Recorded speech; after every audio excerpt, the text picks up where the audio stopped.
अस्सलाम वालेकुम दोस्तों।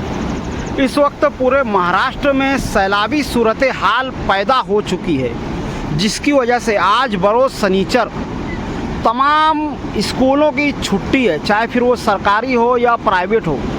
और वजह इसकी सीधी और साफ यही है कि इस वक्त पूरे महाराष्ट्र में सैलाबी सूरत हाल पैदा हो चुकी है। ये आप जो नज़ारा देख रहे हैं हमारी गिरना नदी का है, और ये उसका एक नेशनल हाईवे नंबर 3 का आलीशान ब्रिज है, जिसके नीचे से ये पानी बह रहा है। कहीं ना कहीं ये नज़ारा खूबसूरत भी है, पर इसी के साथ ही साथ एक रेड अलर्ट भी हमारे शहर को जारी करता है कि हमारे शहर के सरपरस्त हजरात को ख़ास तौर से इस ताल्लुक़ से अब अलर्ट हो जाना चाहिए, अपने बच्चों के ताल्लुक़ से, अपने नौजवानों के ताल्लुक़ से, अपने पास पड़ोसियों के ताल्लुक़ से। क्योंकि कभी भी इस तरह का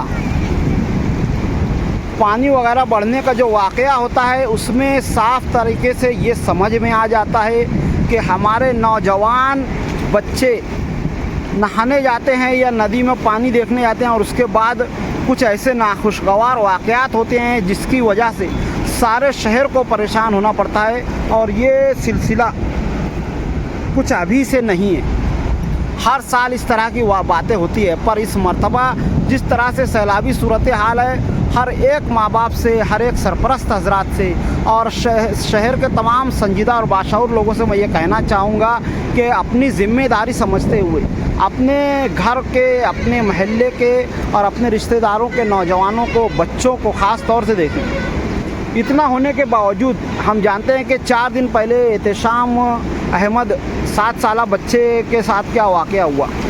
वो कुछ खेलने कूदने नहीं गया था, मदरसे के लिए गया था और उसका पैर फिसला और उसके बाद ये वारदात हुई। मैं ये कहना चाहूँगा कि अभी भी इतना होने के बावजूद अपनी खुद इन आँखों से देखा है कि किस तरह से छोटे छोटे बच्चे मच्छी पकड़ने के लिए या पानी के पास खेलने के लिए जा रहे हैं, और इनके सरपरस्त हजरात को कोई ख़बर तक नहीं है कि ये सब क्या हो रहा है। मैं कहना चाहूँगा इस ताल्लुक़ से आप ध्यान दें, नज़र रखें कि क्या हो रहा है। कोई जानबूझ के पानी में नहीं कूदता है, कहीं ना कहीं हमारी लापरवाही होती है, और इस जिम्मेदारी को सरपरस्त हजरात को समझना होगा, कारपोरेशन वालों को भी समझना होगा। हम जानते हैं कि इसमें मुखलिसी के साथ हमारे शहर के समाजी खिदमतगार लगे हुए हैं, 20-25 साल से मुसलसल इस बारे में अलर्ट भी कर रहे हैं, पर लोग इनको सुनते नहीं हैं। अब सुनने का वक्त आ चुका है, क्योंकि ये जो सैलाबी सूरत हाल है ये किसी को बख्शने वाली नहीं है। पानी अल्लाह के लिए अल्लाह की रहमत है, पर कहीं ऐसा ना हो कि हमारी लापरवाही की वजह से ये ज़हमत बन जाए। इस वक्त हम जानते हैं कि पूरे आसाम में और सैलाबी सूरत हाल है, 700 से ज़्यादा देहात सैलाब की चपेट में हैं। 7,000 से ज़्यादा लोग इस वक्त सैलाब में फंसे हुए हैं, उनको खाने पीने के मुश्किलात पेश आ रही हैं। और इसके बावजूद अल्लाह तबारक व तआला की रहमत है कि हमारे शहर में ऐसा नहीं हो रहा है, और इसके लिए हमें अल्लाह का शुक्रगुज़ार होना चाहिए और इन सैलाब ज़दगान की मदद भी करनी चाहिए, उनके लिए दुआएं वगैरह करनी चाहिए।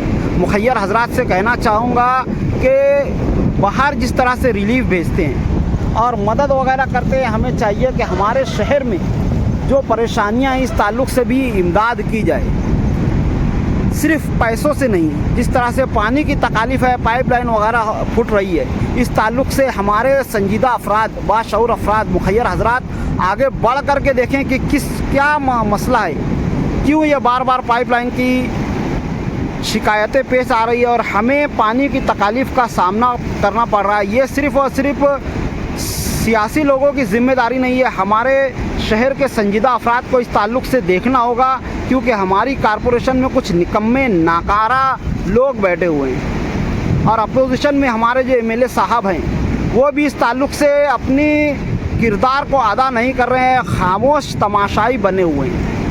यानी इस वक्त शहर का पुरसान हाल कोई नहीं है। अफसोस की बात है कि इस ताल्लुक़ से हमें संजीदा होना होगा, हमें समझना होगा शहर में जो भी परेशानी आ रही है। हम जिस तरह से बाहर के रिलीफ़ करते हैं, बाहर के परेशान हाल लोगों की मदद करते हैं, हमें अपने शहर में जो परेशानियां आ रही हैं, चाहे फिर वो पानी के ताल्लुक़ से हो, नल पट्टी के ताल्लुक़ से हो, घर पट्टी के ताल्लुक़ से हो, या फिर शहर में कुछ लोग इस वक्त रोज़गार से जूझ रहे हैं। शहर में 4-5 दिन चल रहा है और उसके बाद बहुत सारे ऐसे लोग हैं जो परेशान हाल हैं। उनकी तरफ भी एक नज़र करनी होगी और देखना होगा कि इस वक्त शहर में क्या हो रहा है। और इसके लिए शहर के जो संजीदा और बाशऊर अफराद हैं, जो हमारे सोशल वर्कर हैं, उनको आगे आकर के इस तरह के मसाइल पर एक नज़र डालनी होगी। आज की इस वीडियो के बारे में आप लोगों का क्या ख्याल है, कमेंट में ज़रूर बताएं। मिलते हैं अगली वीडियो में, तब तक के लिए खुदा हाफिज़। अस्सलामु अलैकुम वरहमतुल्लाहि वबरकातुहू।